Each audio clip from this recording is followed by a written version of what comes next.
हुजूर मैं जनाब मेरा बेटा है, ये दो बेटे ने मेरे, ते सानू शक पै गया।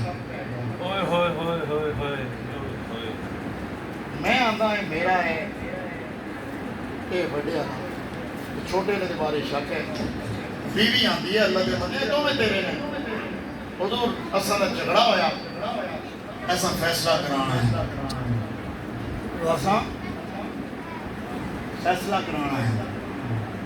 जदों हुजूर दी बारगाह पहुंचे ना, मजलिस लगी हुई, इतने ही हसनैन आ गए।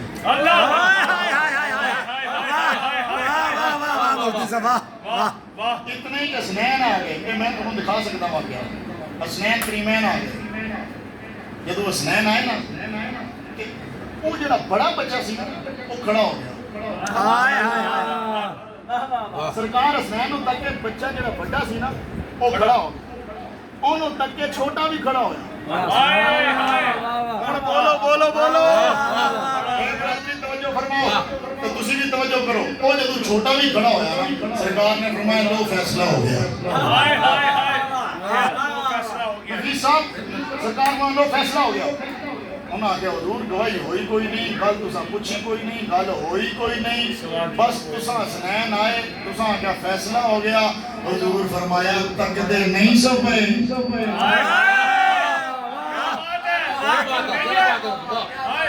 तुसा तकया नहीं। और जदों हसनैन आए ने, मेरे पुत्र आए ने, वो जिहदे बारे तुहानू यकीन है तुहाडा है, वो खड़ा होया। जिहदे बारे शक सी वो भी खड़ा होया। फैसला हो गया, जेड़ा हलाली होवेगा वही सजदा दा इतराम। नारे तकबीर, नारे रिसालत, पंज नारे, पंज तनी सवालक, नारे हैदरी, हुसैनियत, हुसैनियत, अकदी ठंडक दिल दा चैन, अकदी ठंडक दिल दा चैन। जी गंदी मक्खी होंदी है, हमेशा गंद ते बहती है कि नहीं? शहद दी मक्खी वो किथे बहती है? बोलो पाक जगह, पाक जगह, पाक जगह। शहद दी मक्खी पाक जगह बहती है, दुई गंद ते बहती है, ते सईदा नाल पाक बह सकदे ने। हुजूर दी औलाद नाल पाक लोग बह सकते हैं। ना पाका दा ते काम ही जात दफा मर। क्यों? इस वास्ते कि अज जेड़ा बंदा हजरे असवद नूं जाके बट्टा मारे तो तुसीं की आखो बड़ा बेगैरत आदमी है। क्यों? ओए इहदे हुजूर दे दब लगे हुए ने। चलो अगली गल, ये जंतु आया, मन गया जंतु आया, जे ओ जंतु आया ते नबी दे पुत्र कौन ने? हसनैन कौन ने? जनती जवाना दे सरदार। जिस बंदे नूं हसनैन नाल लैर होवे, हसनैन दे पुत्रा नाल लैर होवे, जां तैनूं मर जाना चाहिए। ओए मुस्तफा दी आल नाल प्यार करया करो। रब्बे काबा दी कसम है, आज तक गुड्डी होना दी चली है जिन्होंने हुजूर दे बच्चों दी बारगाह खुद को झुका लिया। जुनैद बगदादी वाकया नहीं अर्ज करना सिर्फ। जुनैद बगदादी कितना बड़ा पहलवान सी ते हुण वलियां दी जमात दा बादशाह। इहनूं पता है मुकाम मिलिया क्यों? इधर मुकाम क्यों मिलिया? कुश्ती हुई ना, कुश्ती पहलवान सन आए, सामने एक सैयद आ गया, ते जदों लड़न लगे ना वो सैयद आ गया। इधर जुनैद बगदादी के दौर सैयद आ गया, वो भी आम सैयद सी, 5 दिन बाद चुने सी।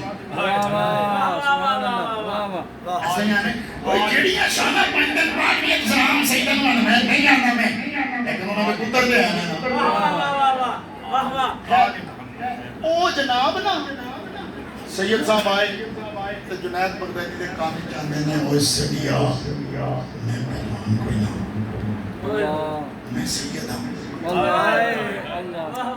तवज्जो है, मैं सैयद हूं। बस इन्नी गल सी ना, जुनैद आख्या मेरे ख्याल फौरन आया भाई हुजूर दी याद है, मैं कहूं ना ये तो हो ही नहीं सकता।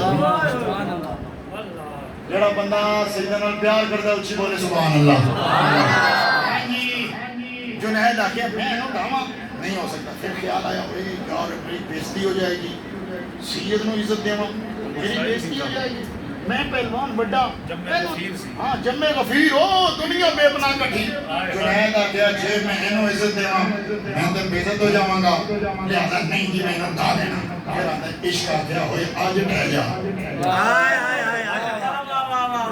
बोलो ना आज ठह जा।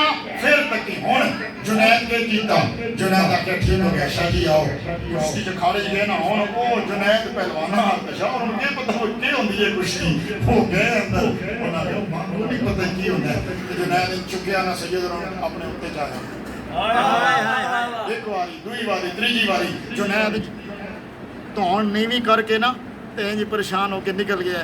चलो मैं जो करना सी कर दिता निकलिया।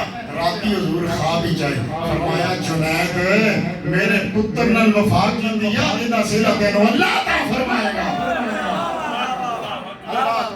आखिरी गल ते गल खत्म। इधर इमाम हुसैन पाक ने सर कटाया किथे